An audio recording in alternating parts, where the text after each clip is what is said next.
Eudiometry. The term eudiometry is derived from an apparatus called eudiometer tube, from which the gas analysis reaction is carried out. This is how the eudiometer tube looks like. Also, we'll write that in eudiometer tube,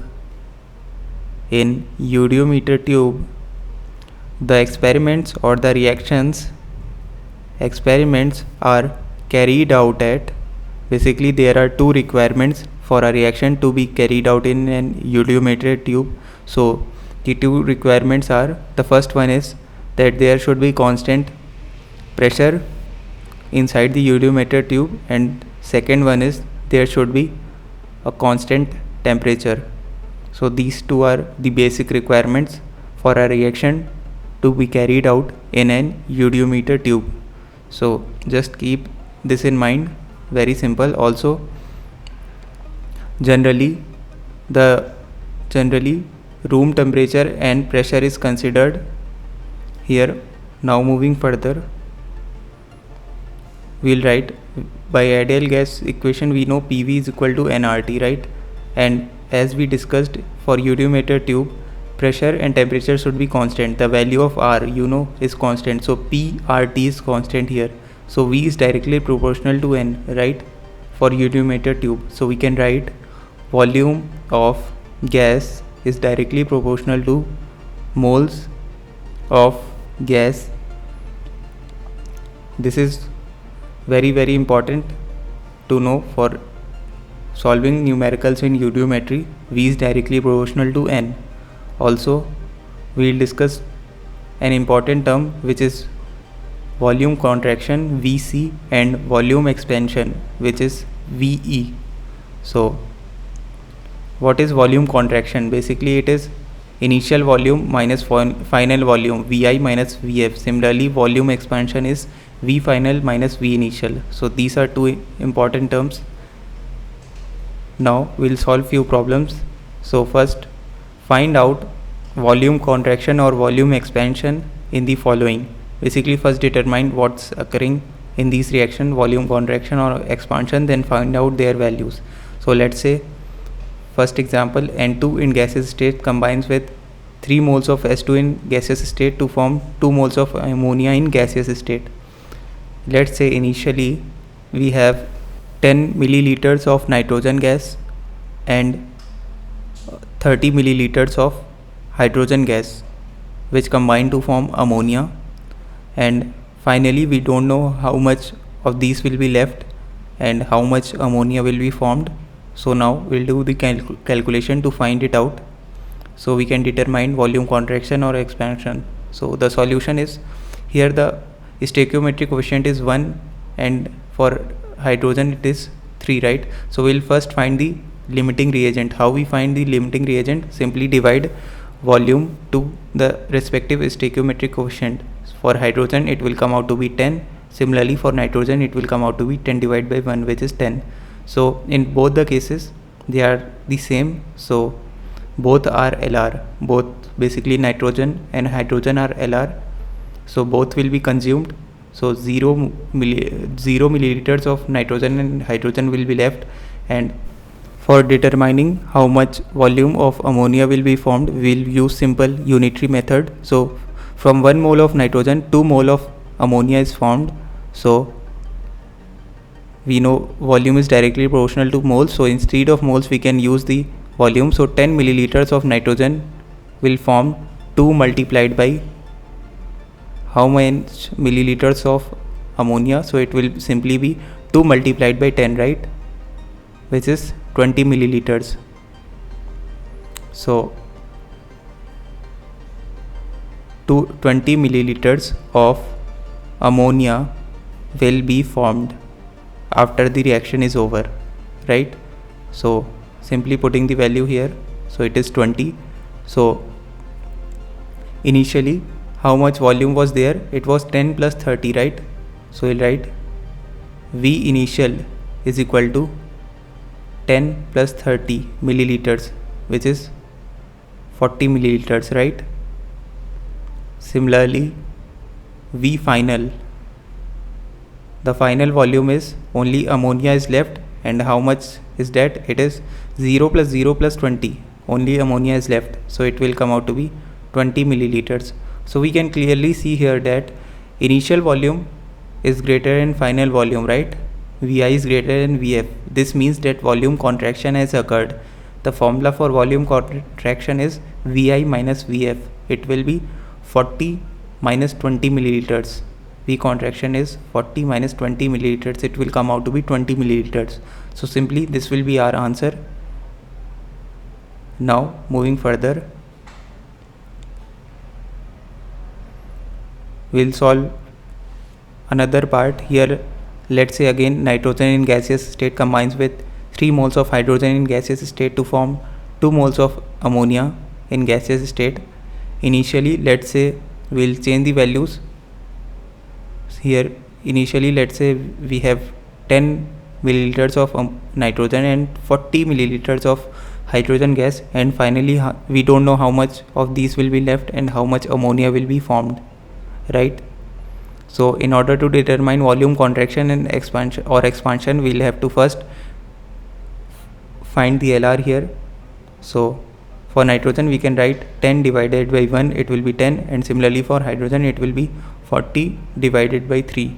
This will come out to be something like 13.33 type something, right? So here clearly for nitrogen the volume to stoichiometric coefficient is lesser, so nitrogen will be our LR in this case. So it will be completely consumed, so 0 ml of nitrogen will be left, and how much hydrogen will be left we have to find out. Similarly, how much ammonia will be formed we have to find out. So simply we'll use unitary method. So 1 mole nitrogen gives us 2 mole of ammonia, right? Similarly, 10 milliliters of nitrogen will give us how much volume in milliliters of ammonia? Simply use unitary method. So 2 multiplied by 10, which means 20 milliliters of ammonia will be formed after the completion of reaction. Also, how much hydrogen gas will be left after the reaction? So we'll simply use unitary method. So 1 mole of nitrogen reacts with 3 mole of hydrogen, right, as per the above reaction. So 10 milliliters of nitrogen will react with 3 multiplied by 10 milliliters of hydrogen. So therefore the volume of hydrogen that will be reacted in this reaction will be 30 milliliters, right? But initially the volume of hydrogen taken was 40 milliliters. So how much will be left here? It will simply be, to determine it, we'll write volume of hydrogen left will be volume initial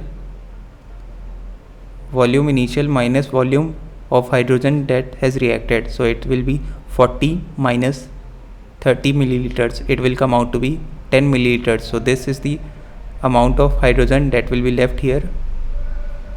Now initially there is, how much volume is there? 10 plus 40, which is 50, and finally it is 10 plus 20, which is 30. So V initial is 10 plus 40, which will come out to be 50 milliliters, and V final is hydrogen and ammonia. Hydrogen is left and ammonia is formed, which is 10 plus 20. It will come out to be 30 milliliters. So we can clearly see here that initial volume is greater than final volume, which means volume contraction has occurred. So Vc is equal to Vi minus Vf. So it will be 50 minus 30 milliliters. It will come out to be 20 milliliters. So simply this will be our answer in this case. Now moving further, we'll write a note, and that is, if in a reaction, this is very important note, if in a reaction liquid is also formed, then volume of liquid should be ignored. Basically, if a liquid is formed in a reaction, then you will ignore its volume. Also, another note is water, H2O, should be taken in liquid state. basically will not take water in gaseous state or vapor state, only in liquid state, and if liquid is formed in a reaction, then volume of liquid will be ignored. So these are two important notes. Also, combustion of nitrogen shouldn't be done in iodometer tube. Will not do combustion of nitrogen, basically combining nitrogen and oxygen. So N2 plus O2, there should be no reaction. Why don't we do that? Basically the simple reason is, for this to occur, for this very high temperature is required. In order to perform the combustion of nitrogen, very high temperature is required, due to which the iodometer tube breaks. So there is no point of performing such a reaction. The iodometer tube will break if we perform the combustion of nitrogen gas, if we try to do so or do it. So N2 plus O2, no reaction, because very high temperature is required, iodometer tube will break. Now we'll solve some more problems. Let's say 10 milliliters of methane gas is burned with 40 milliliters of oxygen gas. 10 milliliters of methane gas is burned with 40 milliliters of oxygen in an iodometer tube. Find out volume contraction or volume expansion, whichever has occurred basically. So first we'll write the reaction. CH4 in gaseous state combines with oxygen in gaseous state to form carbon dioxide, which will be in gaseous state, plus water. Water, it will be considered in liquid state as per the note we discussed earlier. Now at time t equal to 0, we have 10 milliliters of methane and 40 milliliters of oxygen. At time is equal to t, when reaction will be over, we don't know how much of these will be left and how much CO2 and water will be formed, right? So in order to determine it, we'll first balance the reaction. Carbon is balanced for balancing hydrogen and oxygen, simply multiplied by 2. Now we'll write, first we'll form the LR. So for CH4 we can write 10 divided by 1, it will come out to be 10, and similarly for oxygen it will be 40 divided by 2, it will come out to be 20. So here clearly we can see that methane is the LR, because the volume to stoichiometric coefficient is lesser for methane. Now it will determine how much of these will be formed and how much oxygen will be left. So simply use the unitary method. For CO2, 10 milliliters of it will be formed, and for water we'll write simply 0, because water is in liquid state and we have discussed that volume in liquid state won't be considered. Now to determine how much oxygen will be left, we'll write 1 mole of CH4 reacts with 2 mole of O2. So 10 milliliters of CH4 will react with how much milliliters of O2? It will be 2 multiplied by 10 milliliters of O2, which means volume of O2 that has reacted in this reaction, it will be 20 milliliters. And how much will be formed? Volume of how much will be left? So volume of O2 left will be initial minus reacted. So 40 minus 20, it will come out to be 20 milliliters. So here the value will be 20. Now we can simply determine contraction, volume contraction or expansion, whichever is occurred here. So first erase this part. Now we'll write the initial volume. V initial is 10 plus 40, it will come out to be 50 milliliters, and V final is 0 plus 20 plus 10 plus 0, basically 20 plus 10, it will come out to be 30 milliliters. So we can clearly see that initial volume is greater than final volume, therefore volume contraction has occurred. The formula for volume contraction is Vi minus Vf, which is 50 minus 30, it will come out to be 20 milliliters. Simply this is the answer. Hope you understand this.